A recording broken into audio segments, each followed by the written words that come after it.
How's it going? I'm Ryan, and today I'm going to go over the 3 trades I took on SPY.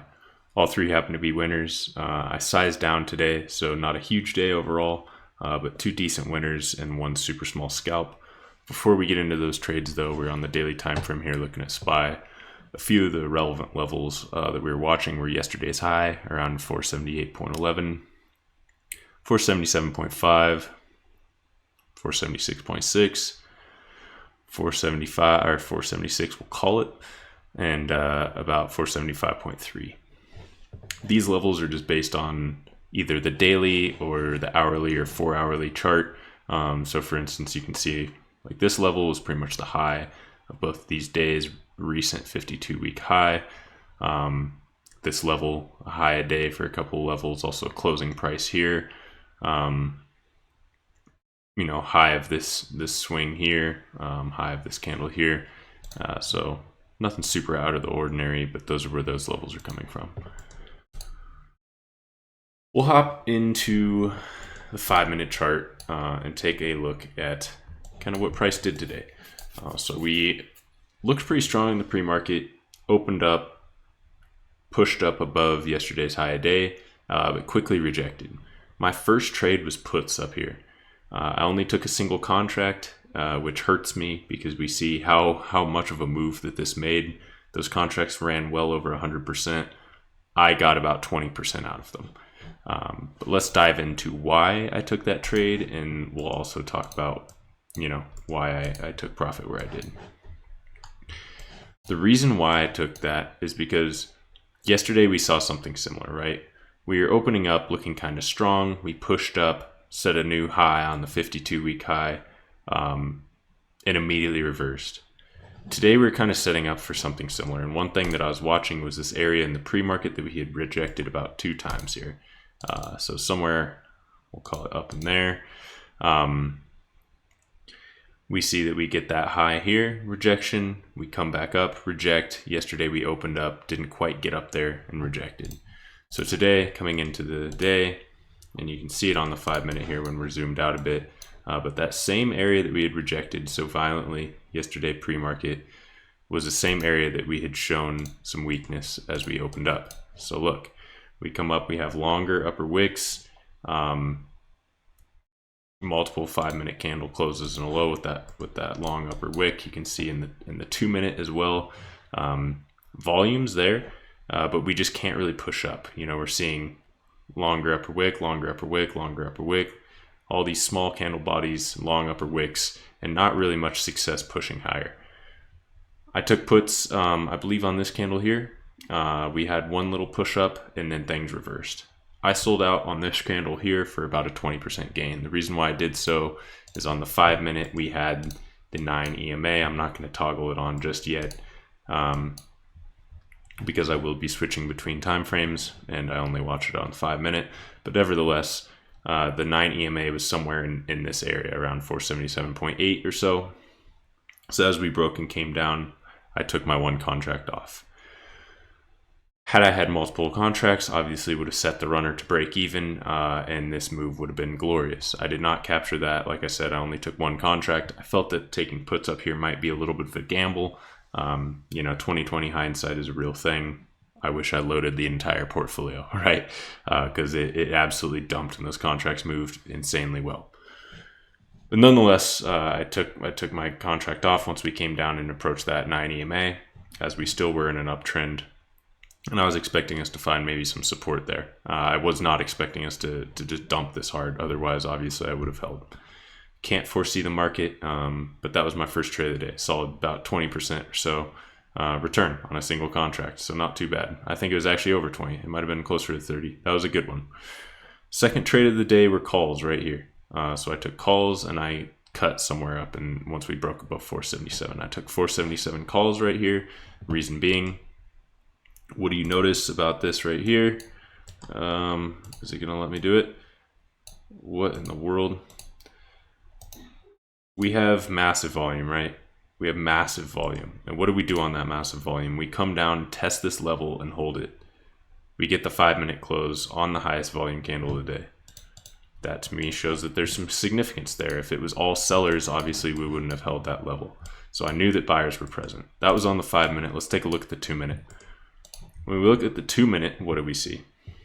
We see massive volume coming into this level. We hold it on the 2 minute, but then the following candle, we also get a very high volume candle, the third highest of the day, and it's a big green hammer.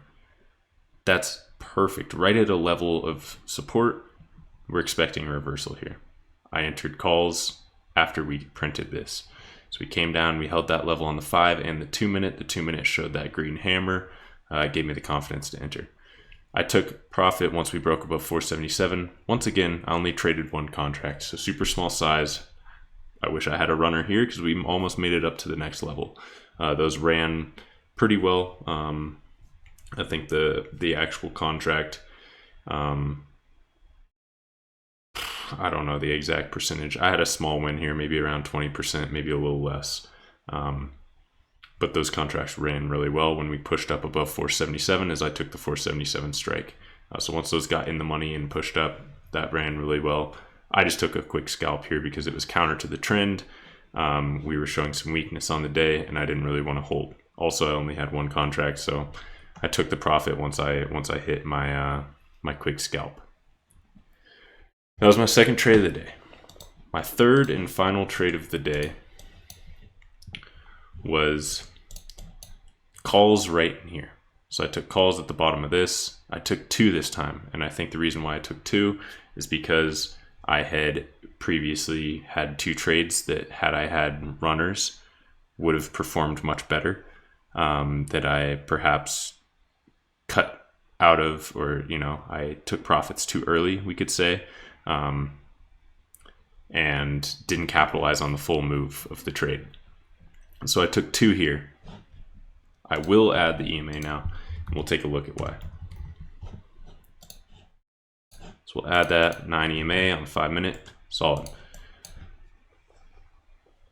A couple things.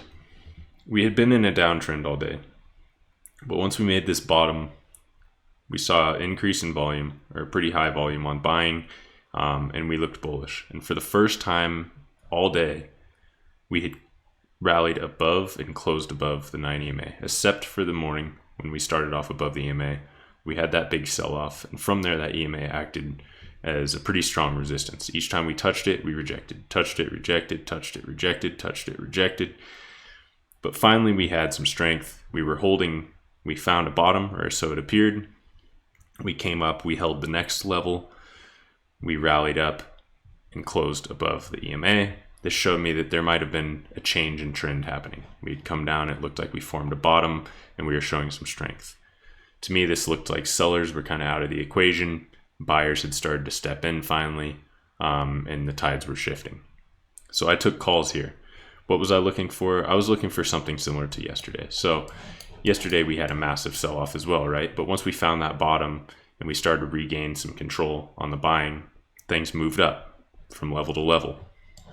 I was hoping for a similar example today. Once we kind of made a bottom, showed some strength, I took a call at the retest of this EMA here because of how well it served as a resistance all the way down. Once we flipped, it would act as support.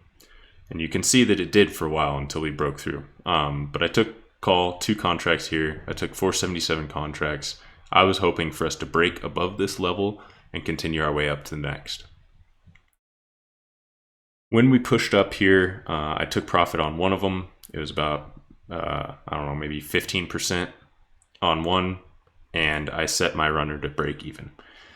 I was a little hesitant because of this 5 minute close here. So once we had pushed up and failed to close on the 5 minute, I thought that maybe we'd have some further weakness in this area that we had before. So I set my runner to stop to break even, and this push down stopped me out. Another reason why I took this trade, and I think it's pretty evident here, is if we look at this level, we'd come down and bounced off this level once, broken through it, reversed, reclaimed it, bounced again, come down. It was an area that we had bounced off of twice. I think if you show the 2 minute chart, it's also pretty evident that we had found support in this area. So once we'd come up, came down and tested this area that also correlated with the 9 EMA on the 5-minute, I felt comfortable taking a call right here with my stop slightly below. So my stop would have just been a few cents below. I was risking essentially just a few dollars here because I already had 2 winning trades. I thought that maybe if we got this reversal later in the day, that we'd see a bigger move up and that this could be a nice trade. Like I said, once we had this move up, I took profit. Once we started kind of breaking back down below, that's when I set my runner to break even, and this candle right here stopped me out. Those were all 3 of my trades on the day. Overall, much happier with how I traded today. I think execution was a lot better. My entries were better. The trades were better. The only thing is that I sized down on my first 2 trades of the day, and I wish I hadn't, because they both could have been really, really nice had I taken 2 contracts here, trimmed one when I did, held a runner. That would have been insane. And here I trimmed one, and had I held a runner, I would have taken profit at the next level. And that would have been a really nice reward as well. Probably would have had the chance to, more than triple my win today just based off this one trade here. This trade ran like crazy. So that's the real one that got away. Other than that, though, followed my trading plan, kind of used patience to wait around, get some quality setups. The only thing I think is that I didn't capture the full move of any of these trades. Maybe perhaps this one, but it wasn't. This is probably the worst trade of the day. But it was just a quick scalp. What I am happy about is look at these levels and look at how they performed. I am going to remove that EMA so we can see things just clearly.